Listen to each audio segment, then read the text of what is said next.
Another day, another video. Welcome back to the channel, everybody. Today we're watching The Big Bang Theory. Hope you guys have been enjoying it so far. If you'd like to watch today's full episode, it is available for free in the link in the description below. Just click it, put the password in, and enjoy. Now, I'd like to take a personal second to say thanks to everybody who's actually supporting this series. It's actually doing really well in terms of obviously my channel and the engagement from everybody. Very surprising, if I'm being totally honest. And I would just like to obviously say thanks to everybody just prior to obviously starting today's episode. So last episode, it was all about Vegas, baby. Yes, the gang, they went over to Vegas. They wanted to get some relaxation time. You know, they had to basically try and cheer Howard up.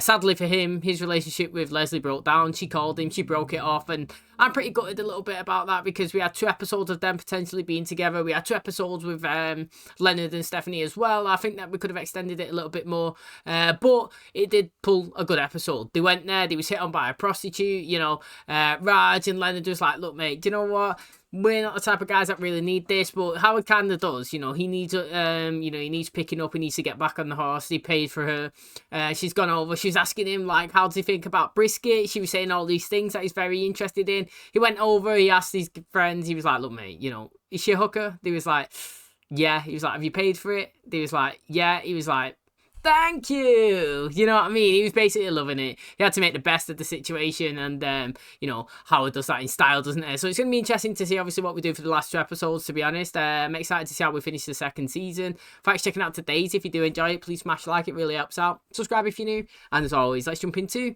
today's episode.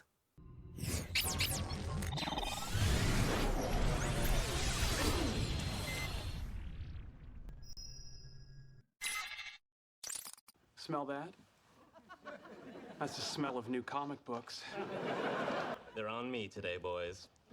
Yo, Ping, have you been selling your sperm again? As we speak, the space shuttle is docking at the International Space Station, where it will deploy the Wallowitz Zero-Gravity Waste Disposal System. Why did they never big him up? Thanks to your hard work, an international crew of astronauts will boldly go where no man has gone before. Okay, make your little jokes, but of the 4 of us, I'm the only one making any real-world contribution to science and technology. He's right. This is an important achievement for 2 reasons. Number 1, and of course number 2. Clever! Playing on the use of cardinal numbers as euphemisms for bodily functions. Pulled the new Hellboy for you. It's mind-blowing. Excuse me! Spoiler alert! Hey, Leonard, could I talk to you about something? Sure, what's up? Remember I went out with your friend Penny a couple weeks ago? Yeah, vaguely. Sure you remember. That was the night you went to the bar and made a fool of yourself trying to pick up strange women. I guess the thing to do now is just pick yourself up, dust yourself off, forget it, and move on. We're going out again tomorrow. Anyway, I figured this is probably my last shot with Penny, and I don't want to screw it up. Nobody wants that. The second date, you think she'll be expecting things to get physical? About it and get back to you, okay? Okay, so you'll give me a call? Yeah, or you call me. Great. Want to make sure he gets nowhere with Penny without jeopardizing your friendship with either of them? Just tell him to do everything you've done with her for the last 2 years. You know what, right? I've got 2 things to obviously just comment on there, right? Do you think that that guy coming over and telling Sheldon that it'll blow his mind is a spoiler?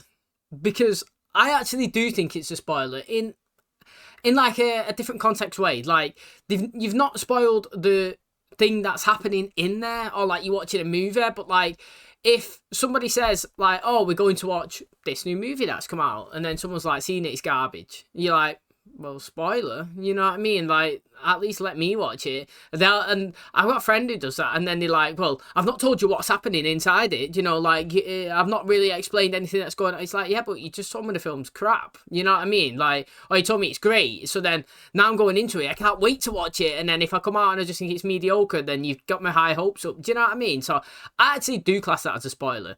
And second, he's just asked that, you know, do you reckon that intercourse or maybe something that could potentially happen in between him and Penny on this date? And he didn't read the room, did he? You know, on the first one, because it was going to, oh, her insinuation was, do you want to come inside? You know, we'll see where it goes. But I'm actually surprised Penny's actually give him a second date, because I thought she would have realised that he's like another Sheldon. Oh, hi. How's it going?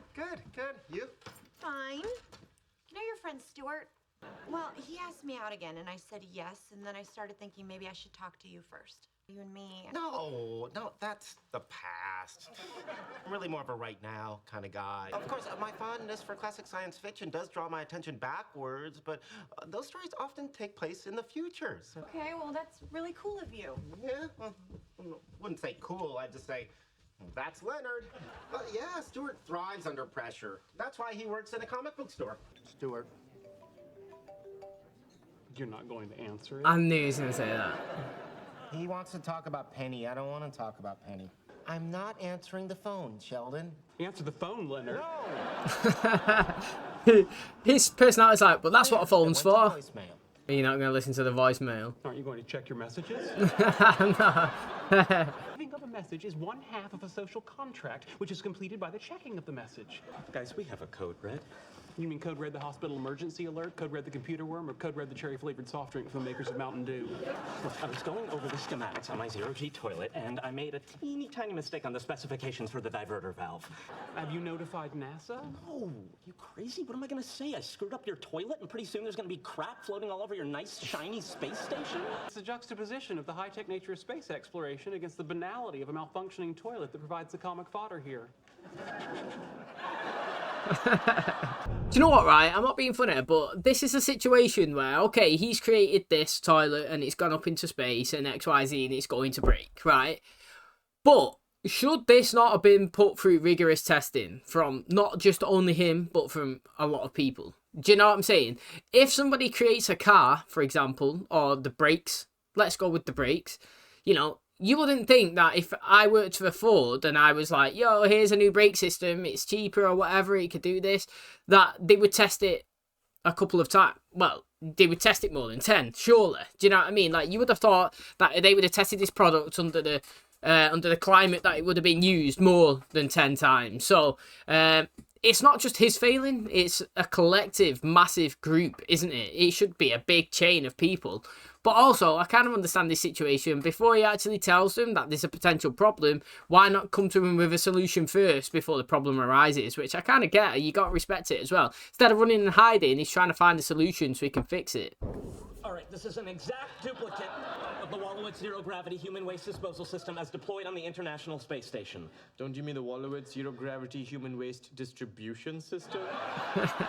Hey. We gotta find a way using nothing but this to reinforce this so the waste material avoids the spinning turbine. You mean so it doesn't hit the fan? I have to say, I thought the toilet humor would get less funny with repetition. They've got better. Apparently, there is no law of diminishing comedic returns with space poop. It's my date with Penny, and since we haven't been able to connect by phone Yeah, I'm sorry, it's been broken. or email. Yeah, that's broken too. Everything's broken. Anyway, I was just wondering if you had any last-minute advice. Off the top of my head, I think the most important thing with Penny is to go really slow. Be a little shy. Don't make too much eye contact. Well, that plays right into my wheelhouse. Good. Well, you kids have fun tonight. Thanks, Leonard. It wasn't bad advice, it just wasn't particularly helpful. My mother says that when we deceive for personal gain, we make Jesus cry. To be fair, he slowly tried to sabotage that, hasn't there? But actually, if you go back to the conversation that he had with Penny as he was going up the stairs, she was basically saying that she's acknowledged that he's the type of person that's quiet and shy. And he said that, you know, it's not always that bad. Do you know what I mean? And he kind of thrives under pressure. And he could have kind of played it into his hand. If he carries on acting normal and the way he is, he's already give Penny the sort of like motivation or a little hint of how to kind of deal with it. Do you know what I mean? So it could actually work well. It might work for the Japanese and the Americans, but have you seen the size of the Russians they got up there? This thing has to hold up against a hearty potato-based diet. Deliberately tried to sabotage Stuart's date with Penny. Of course you feel terrible. You completely screwed up your karma, dude.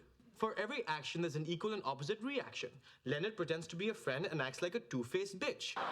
Therefore, he is reborn as a banana slug. Instead of trying to reinforce this structure here, what if you just ran another line, bypassed it entirely? That could work. Great, so how'd it go with Stuart last night? The thing is, before you guys went out, I spoke to him, and I said I don't want to talk about it. Oh, I really want to know what actually happened now. If you really want to clean up your karma, go get my freaking latte. Sheldon, I know what I'm doing. If you knew what you were doing, there wouldn't be a space toilet where my coffee table should I be. knew that he was going to say that. Why don't you use this instead of the PVC to keep the transverse filter assembly in place? This is the thing from the pizza box that keeps the lid from touching the cheese. Where are you going? Comic book store. Oh, an excellent idea. I could certainly use a break. Me too. No, hold on. You guys can go to the comic book store when man can once again safely poop in space. All right. I think we've got a prototype ready to test. Hand me that Tupperware. Wow, that's heavy. Damn right, it's heavy. It's my mother's meatloaf. Okay, simulated zero-gravity human waste disposal test with meatloaf analog in 1. Not enough breadcrumbs. Yeah, going slow really worked. Never worked for me. Yeah, last night at dinner, I did what you told me. I went really slow. I kept my distance, and 2 bottles of wine later, we were making out in my car. It doesn't matter, because that's where it all went to hell. I said, oh, Penny, and right where she was supposed to say, oh, Stuart, she said, Oh, Leonard. your name. That must have been the last thing you wanted to hear. Well, it beats you know I'm a dude, right? No doubt, no doubt. It kind of is his fault, but not his fault, if that makes sense. His actions didn't cause it. Do you reckon he's going to be buzzing? Yeah, look at him. I understand classified. We'll keep it all classified. No one has to know anything about this but you and me. They've deployed our solution. Let's just all hope it works. Could you pass the soy sauce, please? I'm sorry, were you talking to me? Yeah, I said Leonard. Yes, you did, didn't you? Jackie, she's going to clock. What the hell is that? Meatloaf? Mate, it better got some big dirty stain there, though. Houston, we'd all like to step outside for a few minutes. ISS, I'm afraid we can't authorize that. Houston, this is more of an FYI call. We are basically out the door. So, was that prior to the solution being sent up, or obviously, like, it's been sent up and it's been unsuccessful as well? I wonder how many tests he actually ran inside the apartment. Now, Leonard kind of missed a little trick there, didn't he? You know, when he was passing the sauce to Penny, she was like, "Can you pass it?" And she said his name, but he should have called her a different name. I would have done that. Like, so then she would have been like, "Well, what's going on?" I kind of thought that she would have clocked what he said when he said it, but that's quite good for him, to be honest, because again, it kind of shows that Chatsy does like him, but they never actually go there, did they? Never actually try. And I'm actually not sick of the world he won't know, if I'm being totally honest, because we don't actually throw it in your face. Like, there's many shows before, you know, that we've watched on the channel together, and like you see it and it's always will they won't they, and they're always dead close and it's pushing it and it doesn't happen, and they're close to kissing but it doesn't, you know what I mean? But this show, they don't actually force it on you, to be honest. Like, you could actually go through the whole season and not really think that them two are actually in, so, well, I wouldn't say they're not like in a relationship or close to one, but like they have some sort of attraction towards each other clearly, and they both kind of, when one's doing something and the other one's not, and it's with another obviously female or male, the other one gets a little bit jealous. That's kind of like the only insinuations we kind of have between them. We never really have them going on dates or getting super close and then nothing actually materializes. And I feel like that's quite good for the show, to be honest, because sometimes when it's too much, you know what I mean? Where this, it's just literally the definition of a slow burner. You can see it, you can feel it, but we're not going there. It doesn't need to, and it's not needed right now. You know what I mean? The show's got enough storyline / character progression and building where we don't have to forcefully go in and put something such magnitude in there. And I would actually like around maybe halfway, 4th, 5th, 6th season, where we actually start progressing forward, pushing the tensions between them, the dates, like the sexual tension. That's where it'd be really good. So right now, I think they're doing really well, to be honest, in terms of like the back and forth and a bit of jealousy. Not going into it too much, but I do wish anyway, a couple more seasons in, we start pushing it and we go for it. That's going to wrap up today's episode. Thanks so much for checking out the channel today. Hope you guys enjoyed it. Another decent episode, to be honest. I've actually enjoyed it, and I've obviously liked the last 3 episodes as well. I feel like we're going to conclude the season really well in terms of laughs and stuff like that. I actually really enjoyed the innuendos, you know, the pooping jokes, so to speak, in this episode. The way they actually dropped it in, that was good as well. I kind of like, they was touching each other's fingers, you know, like when he was cracking a joke and he was like, tss, and that reminds me of Hannah Montana, mate. I remember that back in the day, every time, I don't know what the 2 girls was, but they used to go, and it's like, mate, memories from Disney Channel as a kid. But again, you know, I like the fact that we're using everybody. that's the thing with me. I know I sound like a parrot sometimes, but I like the inclusiveness of the whole cast, and we actually are getting it really in abundance this season. I think this has been my favourite one over the first one so far, if I'm being totally honest. And going into the final 3 episodes, I'm excited to see what we do, because if we're going to be ending, again, season 2 on a similar cliffhanger to season 1 with Penny and Leonard, you know, that would be interesting, because I've said on the channel, and you watched it with me, I never even knew that was the final episode, you know, like, of the first season. I watched it, and then we moved into season 2, and I was like, what? We're in season 2? No way. You know what I mean? And hopefully this one is more of a, whoa, you know, like, teasing us to see what happens next. Howard obviously had a problem this episode with one of his creations up in the space station, and, you know, you got to respect the fact that he was trying to create a resolution before, obviously, he told people the issue. Now, interestingly, though, all blame can't really fall on his shoulders for something that actually would malfunction, because it should have gone through, in my personal opinion, thorough testing rigorously multiple times to make sure that it can handle the climate that it was in. So obviously it was his idea, but it shouldn't just be him alone that obviously would take the weight of it. So not to catch a joke of it, nothing's going to happen really, but I like the fact that he was stressed, and I do like as well when his hair gets a bit shaggy. You know, you see it sometimes when he's in his bed and all that stuff, but in today's episode, when he obviously is panicking, he's working, and he's not taking as much care into his appearance, I feel like that's when his hair looks the best. You know, and do you know what? The day he gets a new haircut, which may never be, it could just be his appearance throughout the whole show, that would be interesting, because his is kind of so definitive, like right now. Do you know what I mean? It's like right there, you can see it straight away. So I'd be interested to see what he looks like if they do decide to change it. But that's where we are. Thanks for checking out today's episode. Hopefully you guys enjoyed it. If you did, please smash the like, really helps out. Subscribe if you're new, and as always, I'll catch you in the next one. Cheers, guys.